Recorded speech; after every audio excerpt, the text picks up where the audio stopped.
Samantha, how is Digital Learning Day being celebrated in our district? Volusia County Schools is spotlighting teachers who continuously integrate district-purchased software and one-to-one student devices into their classrooms every day. Take a look.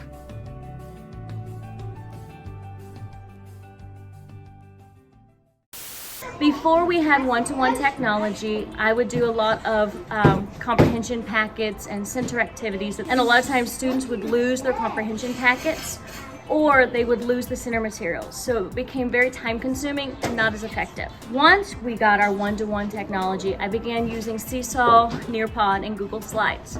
I enjoy using Seesaw with my students because I'm able to give more differentiation, I'm able to give more immediate feedback, and I'm also able to customize it to what we're learning that week or at that time. If you want to use technology in your classroom, the biggest piece of advice I have is it is trial and error. Be willing to take a risk, be willing to try something. Find what's effective and use it. But the more you use it, the more you try, the more that you're going to find what works for you and what works for your students.